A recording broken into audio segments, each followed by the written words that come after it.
Good evening and welcome to the FiTT Show, financial information for today and tomorrow. I'm Bobby P. Kinzer. And I'm Thomas Doty. And we are the FiTT Show, helping our people get their finances in shape. Well, Dote, welcome back, my good brother. Welcome back to you. You're the one that's been traveling. I'm back home, y'all. I know it's good to be home, isn't it? Oh, it's nothing like home, right? Like Dorothy said, there's no place like home. In your own bed. Well, I haven't slept in my own bed yet because we just got in. Post got in last night, but our flight was canceled, Delta Airlines. But hey, that's how it goes sometimes. So today, Thursday, August the 14th, welcome everybody. This is our 209th show. Last week's show, which I forgot. I don't even know what country I was in, though. Remember where I was? You were on the boat. I was on the boat. Yeah. Oh, that's right. I was on the boat sailing to Greece. Good point. And we did the first ever FiTT Show literacy, financial literacy challenge. And it was pretty good. I hope a lot of y'all enjoyed it and hope you learned something and hope you got a lot of good answers. It was nice. We're going to do a little more interactive things like that in the future, just to test your wits and to help gain more knowledge in this world. Just want to remind you all that we give the full disclosure here about we're not financial advisors, we're not qualified advisors or have any fiduciary responsibility, but we are financial educators and we try to give you much information as you can. Another disclaimer is that we get a lot of our information from several different sources like Kiplinger, what are the other places? Fidelity, Vanguard, Insights, Yahoo Finance, where we get good, reliable information. That's what we do and try to provide it to you. So just another little what we call administrative things. We want to make sure you click on the heart and like buttons. That helps us reach more people. And also, please use the comment box. That's how we make the show interactive and that we can sort of reach out to you. And if you have any comments or opinions, that's where you place them in the box. And remember, the more things you put in the comment box, the more people they expose us to on Facebook. We're expanding our viewership. Remember to go out there on Facebook Live and share, and on YouTube, subscribe and share this with your folks. So that takes care of our little administrative stuff, Dope. Let's jump right into our show this week, though, which is keys to a strong. No, we're gonna do the update first, brother. Yes, of course, of course. I was just testing you to see if you awaken on it. Yes, we will do our famous stock market updates, and let's hope the screen will allow us to share today, as we always. Slave to modern technologies. Okay, dude, you take it away. Yeah, and just want to try to give you an idea of what's going on in the market, which it's just a whole lot of craziness right now. But you can see that for the last week, the S&P is actually up a couple of percent. It continues to hit records. And look at that year to date, the last column on the right. S&P is up 11% year to date. Now, the S&P is 500 stocks. But listen to this. Four stocks make up 6% of that 11% increase, which is mind-boggling to me.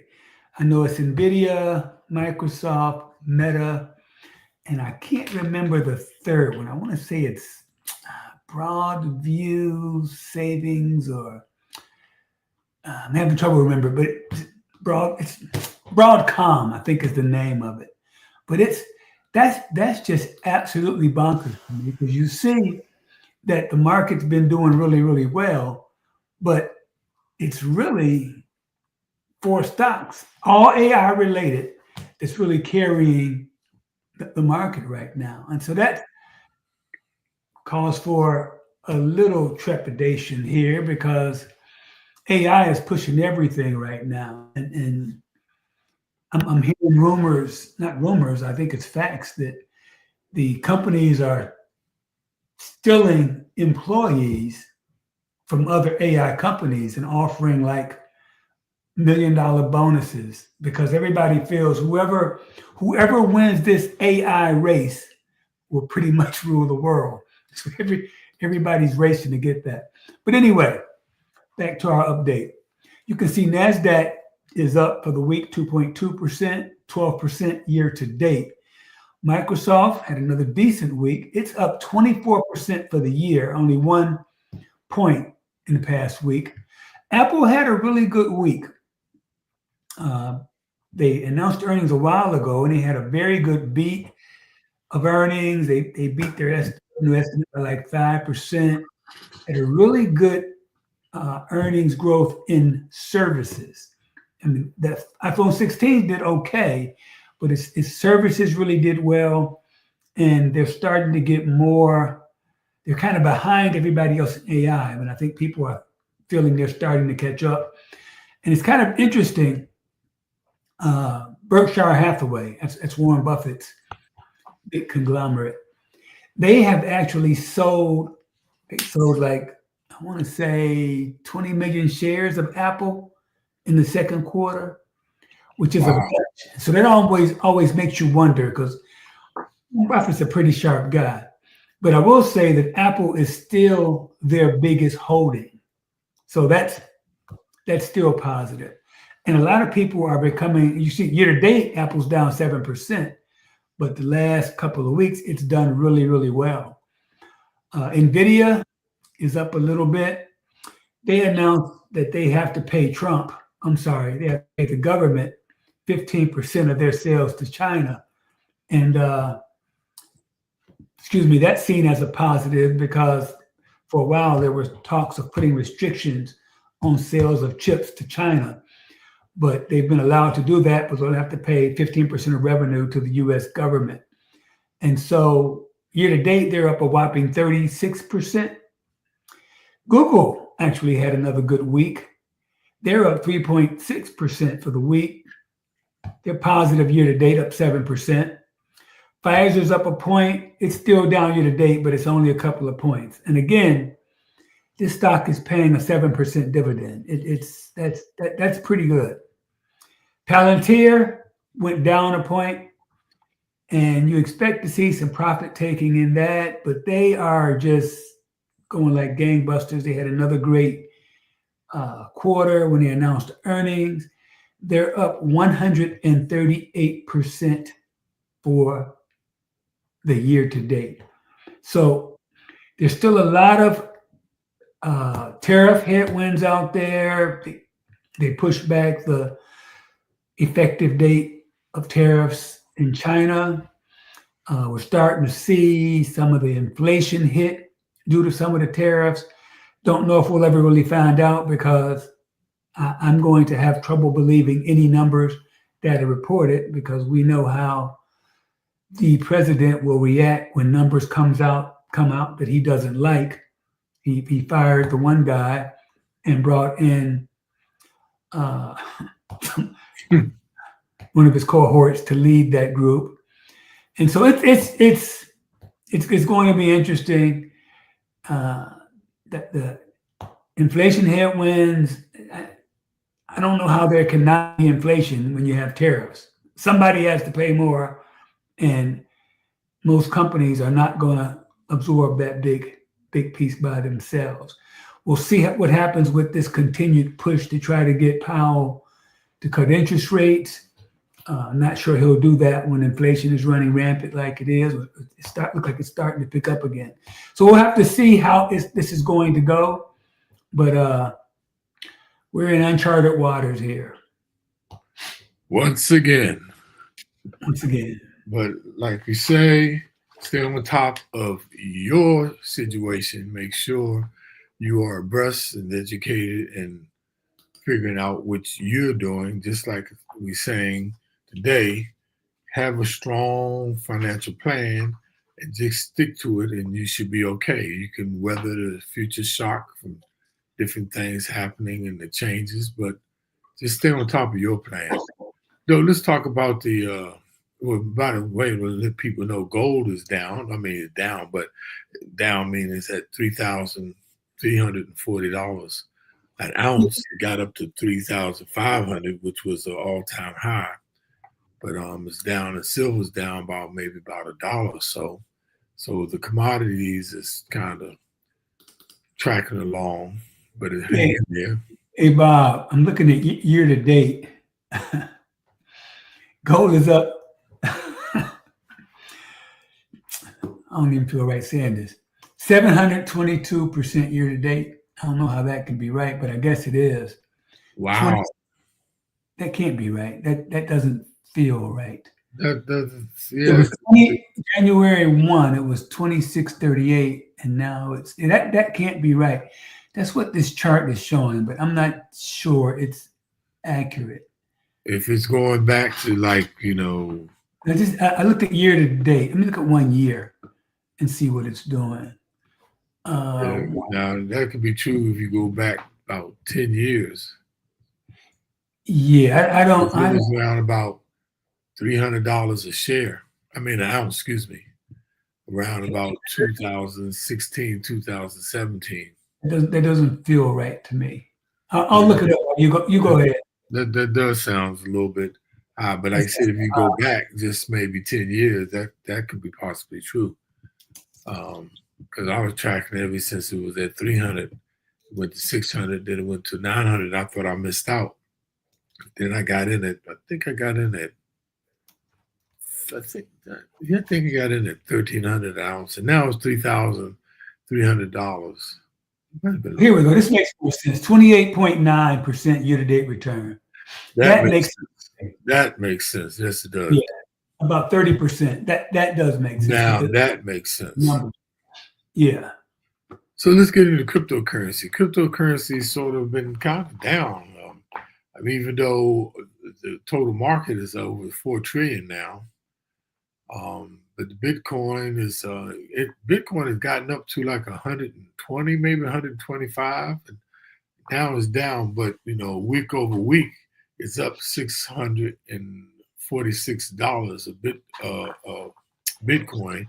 That's 1%. That's not much, but still 117 per Bitcoin is that's still a good number. Ethereum is taking off. It's up about 17%. It's at $4,532 a Ethereum cryptocurrency. It's up $657. I think because there's a couple of laws going on changing about stable coins, and Ethereum is what they call smart contracts, supposed to give it a little bit more structure. So I don't know what's going on there with Ethereum, but they've been passing a lot of even was an executive order or actually was a bill that passed. I think it might have been a bill called I forgot the name of the act, where they're going to start regulating stable coins. So it might be affecting smart contracts, which Ethereum is one. Then you have Ripple is still at third place. That's down 6%. And Tether, that's what they call a stable coin, where it is backed supposedly by $1. Every cryptocurrency, and Tether is supposed to be backed by $1, but some of it is dollars and some of it is other assets, they say. Binance is a big one. It's up 7%, and Solana's up 7%. So actually cryptocurrency is sort of moving up for some reason, and we never know because it's always driven by consumer sentiment, they say, but maybe there's some things going on with policy and bills and executive orders that may be affecting it, though. But if you have but plus, Bob, it's kind of a counter to uncertainty. I think that's what kind of like gold. I think in certain times, people look for something else to invest in, and that could be why it's going up also. And that's an oxymoron because cryptocurrency is all built on uncertainty. Most definitely. But Most people are looking to go for different methods of building their income. So that's it for the cryptocurrency market. Dope. Let's talk about. Let's get into today's topic then. Yeah, and it's a very good one only because there's a bunch of reasons that people don't invest, people don't stay invested, especially poor folks. And there's always people can always tell you the war stories. Oh yeah, I heard he lost X this, I heard he did that. But you have to go in with your eyes wide open when you talk about investing. And obviously, Bob and I believe in it 100%. We both built a lot of wealth investing and having invested for a long period of time. And you have to understand you're not going to be right all the time. Okay. That's sure. But, but you have to have, if you got a strong plan and you consistently and constantly assess where you are, that can help you pivot if you need to, if bad things happen, or if your plan is strong enough, it takes into account that bad things are going to happen. And so a lot of times people don't know how to really assess where they are, to look at probabilities and say, okay, something has a certain probability. You have to take that into account when you invest, because there's always a chance this stuff can go down. And so a lot of times they don't invest, which happens a lot. They just say, I don't want to mess with it. Or their plan isn't strong enough to withstand things when bad things happen. And so if it does fall apart, that's normal, because not normal, but it can happen because there's a million things that can go wrong. A lot of things we can't predict. Okay. Nobody knows what's going to happen. Nobody knows when the next war is coming. Nobody knows the numbers. There's a lot of things that can happen that we don't know about. And so that doesn't mean that planning is pointless. It just means you need to treat planning as a process. It's not something you do one time and then say, okay, I'm done. You have to, things are going to happen. You have to sometimes adjust it. You have to have strategies for building a strong plan that can withstand the inevitability of things happening, of bad luck, of bad decisions, of bad assumptions that can happen along the way. A strong plan can withstand those things and keep you on your path. So with that, just remember, keep this in mind. Keep this in mind. It's, you don't have to predict the future to build a better plan. You don't have to be no great financial analyst, financial advisor. Now, our shows, we're not trying to be right all the time. Instead, our goal is to give risk in investments and in life the respect it deserves. And we hope that you build a strong financial plan that recognize how probability actually works. So let's get into it, though. Okay, and the first thing you need to look at is avoid that false sense of security. I mean, the average person struggle to apply probability to real life. If you look back to the 2016 election, and all the posters only gave Donald Trump a 30% chance of a positive outcome.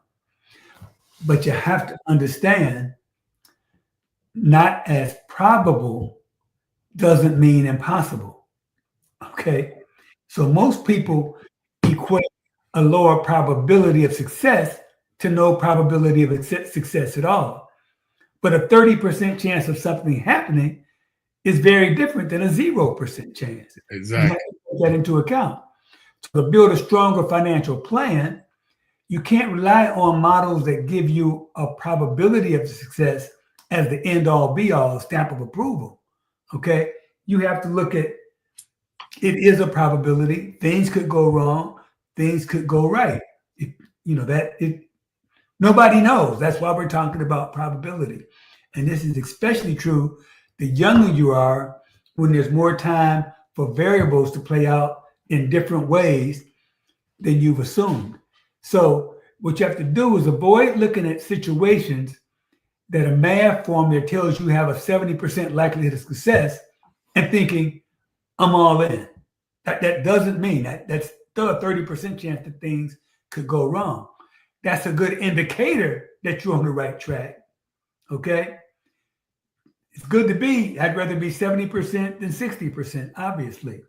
But building a strong plan requires you to continually reassess as time passes.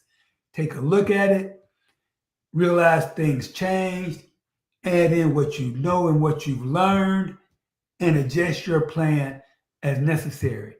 And you have to realize and recognize that what's probable is not the same thing as guaranteed or risk-free. Yeah, that's true information. Next, though, you need to consider your assumptions carefully and choose actions that you can stick with consistently. Now, planning an account for the potential of a downside risk to show up by avoiding the use of aggressive assumptions. Um, I love this paraphrase quote that came from a CFP author named Carl Richards. It says, risk is what shows up after you think you thought of everything. Meaning, that's pretty good, isn't it? It Meaning is pretty that good. one thing you forgot to factor into a plan is the thing that is most likely to pop up and throw you for a loop. Now, you can't possibly account for every reality that will come to pass, though. What you can do is use reasonable assumptions that aren't, predicated on everything going your way. It's not necessarily about being so conservative. It's the way you build a foolproof financial plan is by planning and being consistent. For example, if you're in your 40s and the peak of your career and earnings, you might expect that your fast growing salary to continue to increase over time. You might expect it to continue to grow 5 to 7 to 10% every year.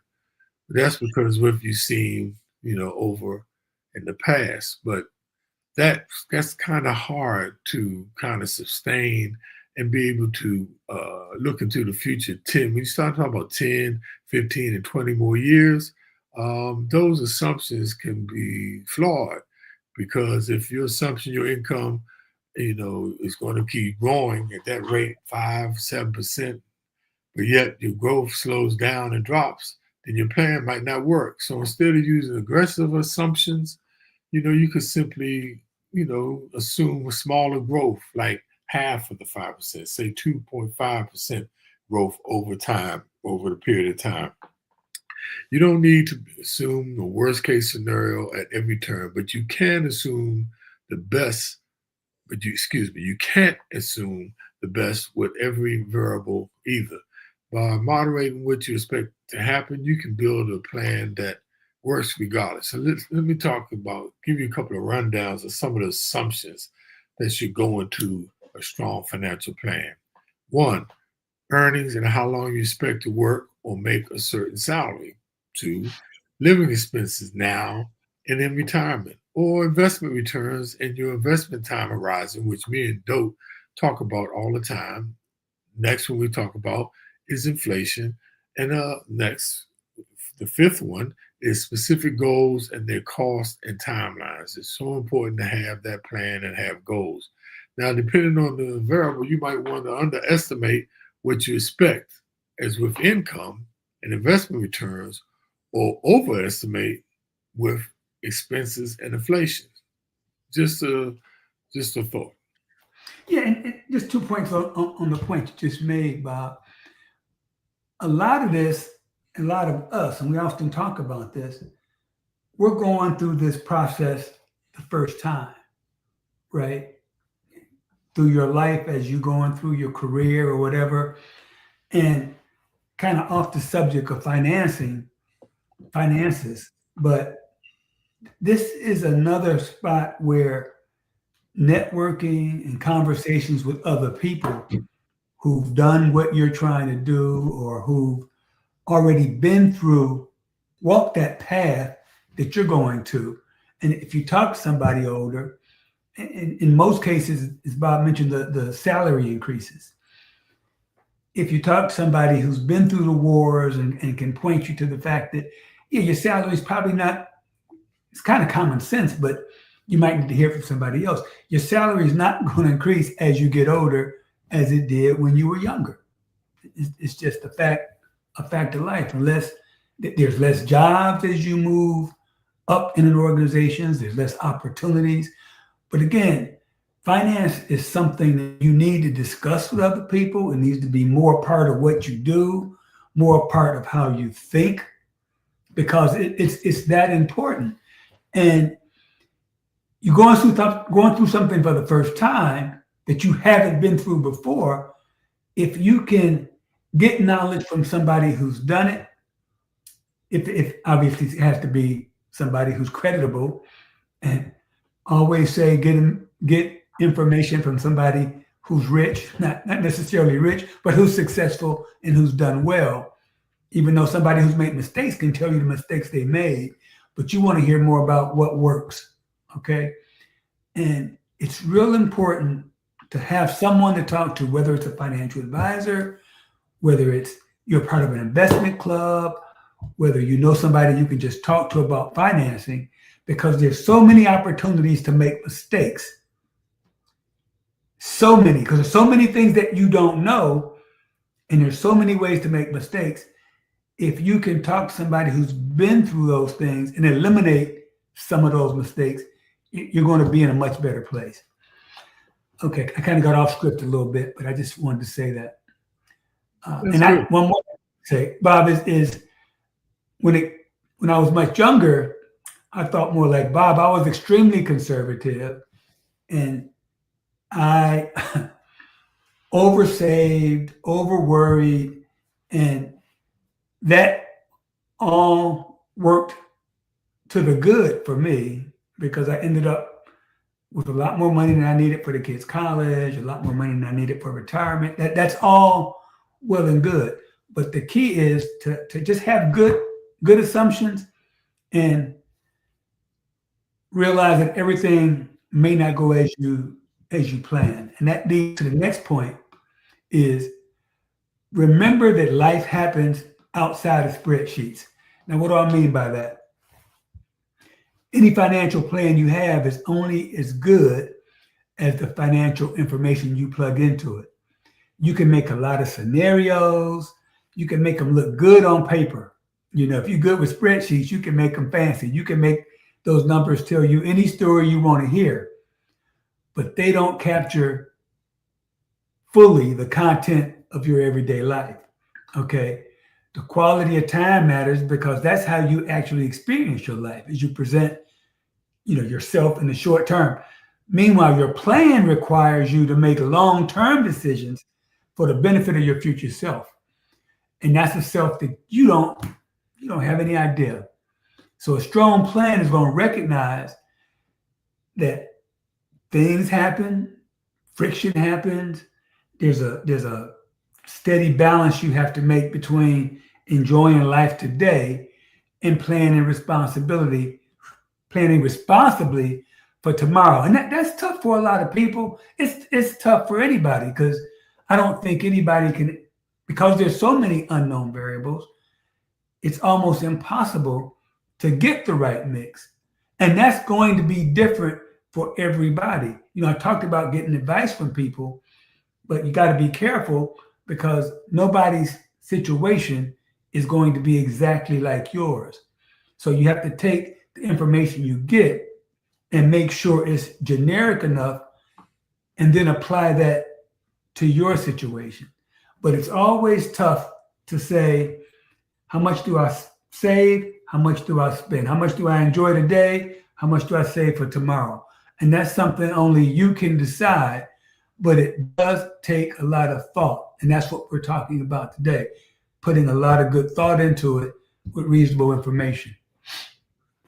Information is key. Action is even more powerful. Don't depend on a single factor to get you to success. In other words, along with using reasonable rather than aggressive or overly optimistic assumptions, be careful about how much weight you put on any one factor in your plan. It's just like your investment portfolio, how me and Dote always talk about diversification. Diversify rather than put all your eggs in one basket.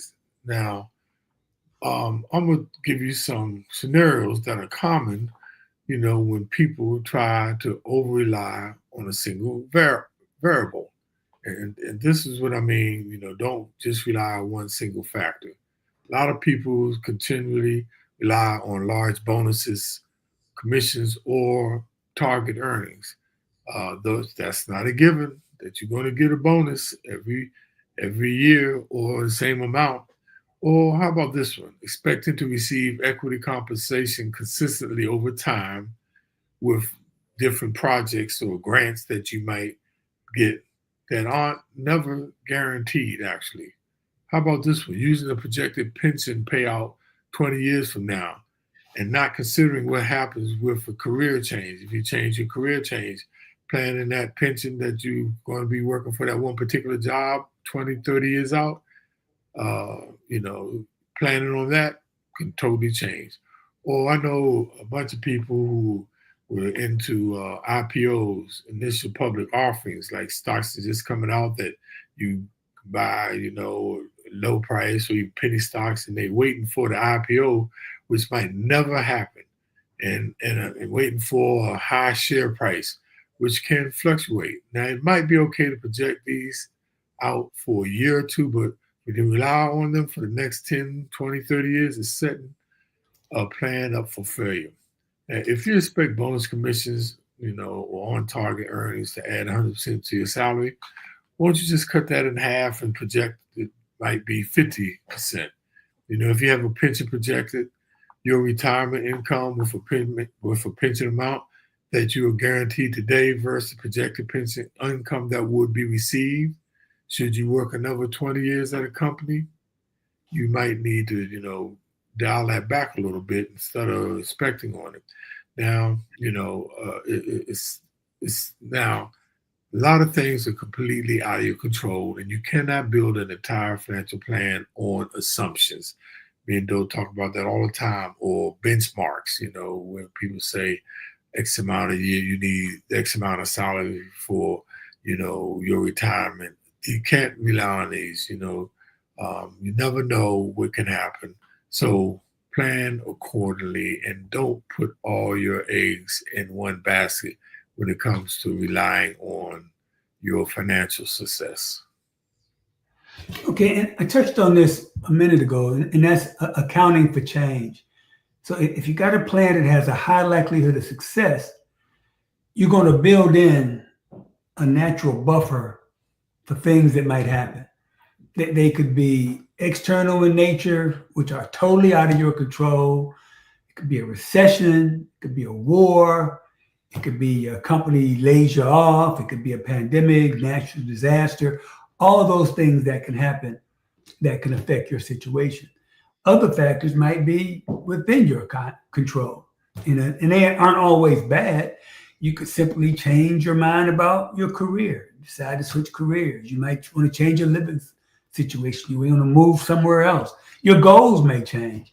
Okay, personal or family dynamics can shift, or any kind of things could happen, which could throw a major wrench into your financial plan. And everybody goes through this. If you think about when you decide to have children, that's not something you plan to a great degree. And especially when you start talking about how many you're going to have. Hey, we had 1 and 2 and 3 and 4, and that wasn't It wasn't planned to have four kids, but that's pretty much how it ended up. And that definitely changes your outlook on everything. And so you gotta be ready to account for that. And so you try to build a buffer into your plan, okay? And make sure you are ready for those changes that may happen. And if you want to set a very aggressive retirement plan, and then you have to do the things necessary to make that happen. And a lot of things can come up to stop that. But if you have a plan, you're steadfast in it, and make sure that it happens as you want it to happen. And so you got to have some buffer in that plan. And we talked about maybe using conservative numbers. That's kind of creating a buffer. But stuff's going to happen. It's going to throw a wrench in it. Try as best you can to prepare for those. And the thing is that we're driving here is the key is to have a plan. That's the bottom line. Well, and understand that the point is that change isn't always bad, but it almost inevitably happens in some shape or form. So a strong financial plan is one that allows for a pivot without forcing you to give up what's most important to you. Take the time. I know it's hard. I know people spend weeks, months planning to get a car. People plan years for marriage, but only spend not even close to that time when it comes to planning their finances. Take the time, sit down, put it on paper, and remember, even if you put it on paper, that once you keep abreast of it, it can change over time. But at least you have a map. The old saying, a ship without a rudder can run into the rocks. So make sure that you follow some of these things we talked about today, Dope. And we like to, sum it up for you with the summary and takeaways. So I know we always drop a lot of knowledge out there. But Dope, won't you take the first one? And the first one is, remember, not as probable doesn't mean impossible. Okay, so whenever you set your probabilities, that's not a yes or no. Okay, something can be 30% chance of happening and still happen. Okay, so just take that into account when you set your probabilities. Note, our famous screen is not sharing tonight. It's being temperamental. So bear with us, ladies and gentlemen. Yep, it's not sharing, so bear with us. The next one, lady. Next one is be consistent. I talked about that. The key is to be consistent, you all, because that's how it works.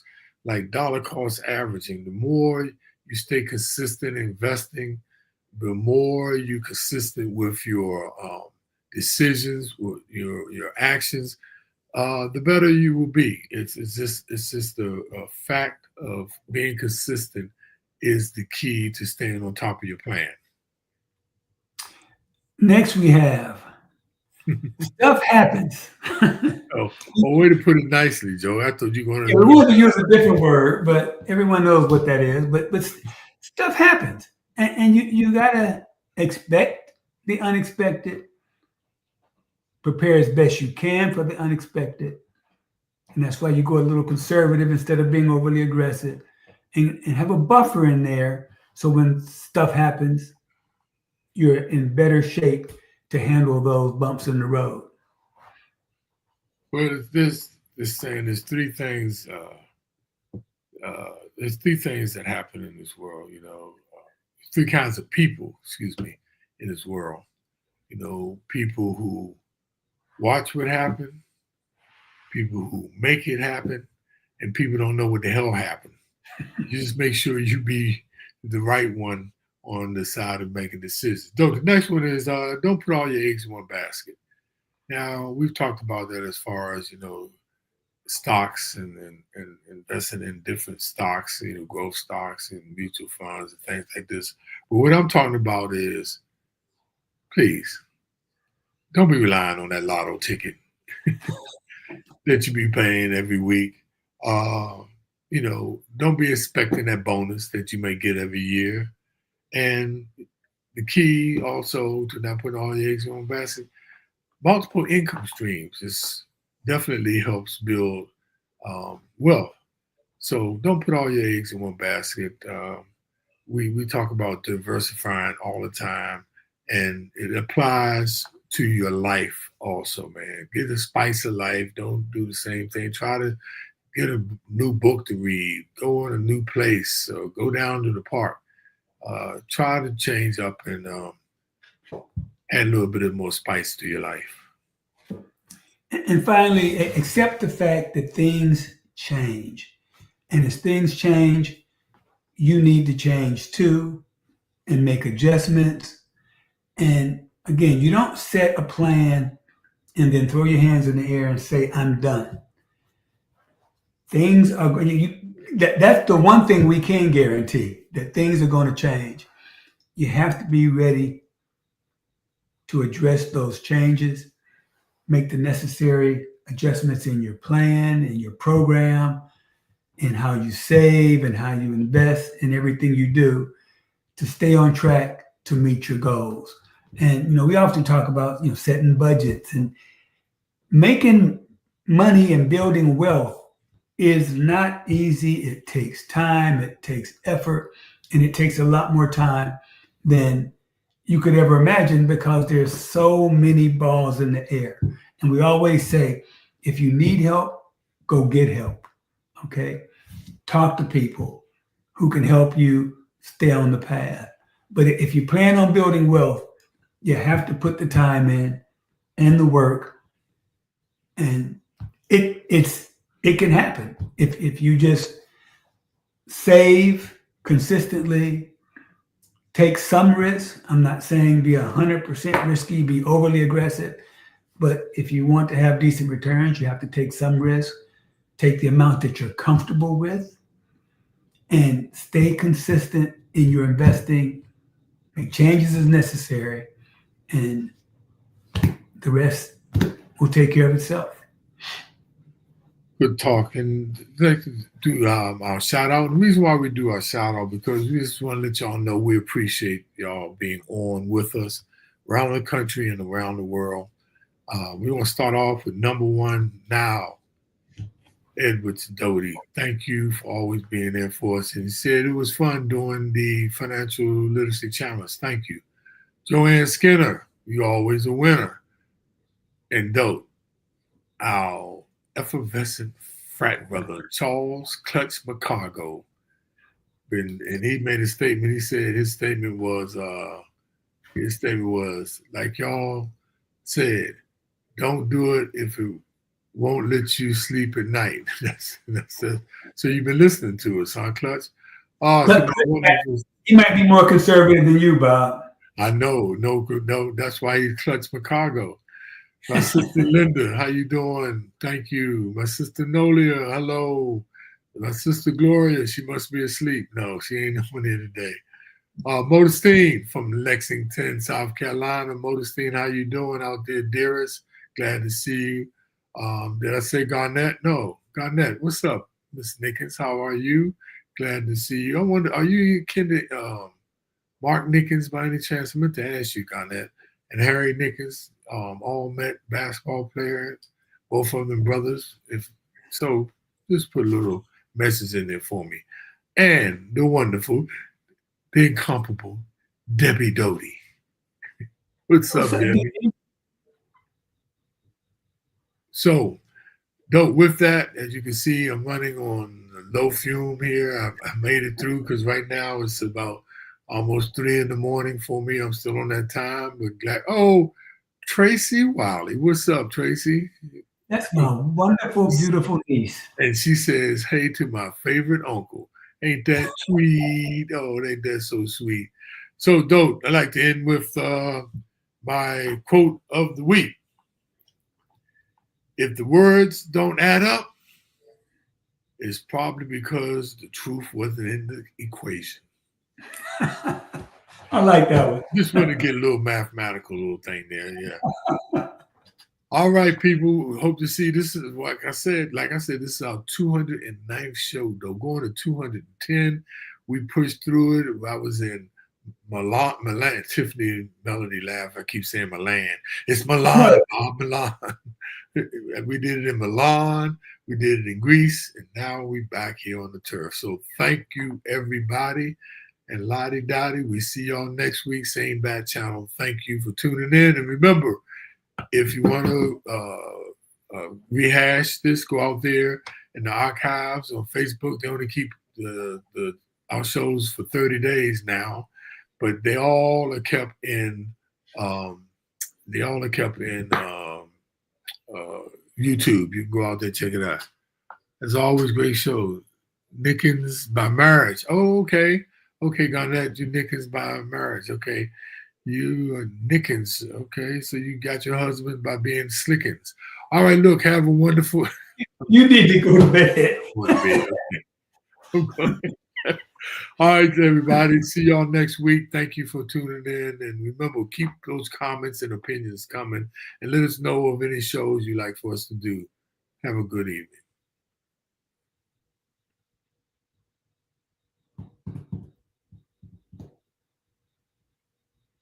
Don't want to end. They want us to stay on today.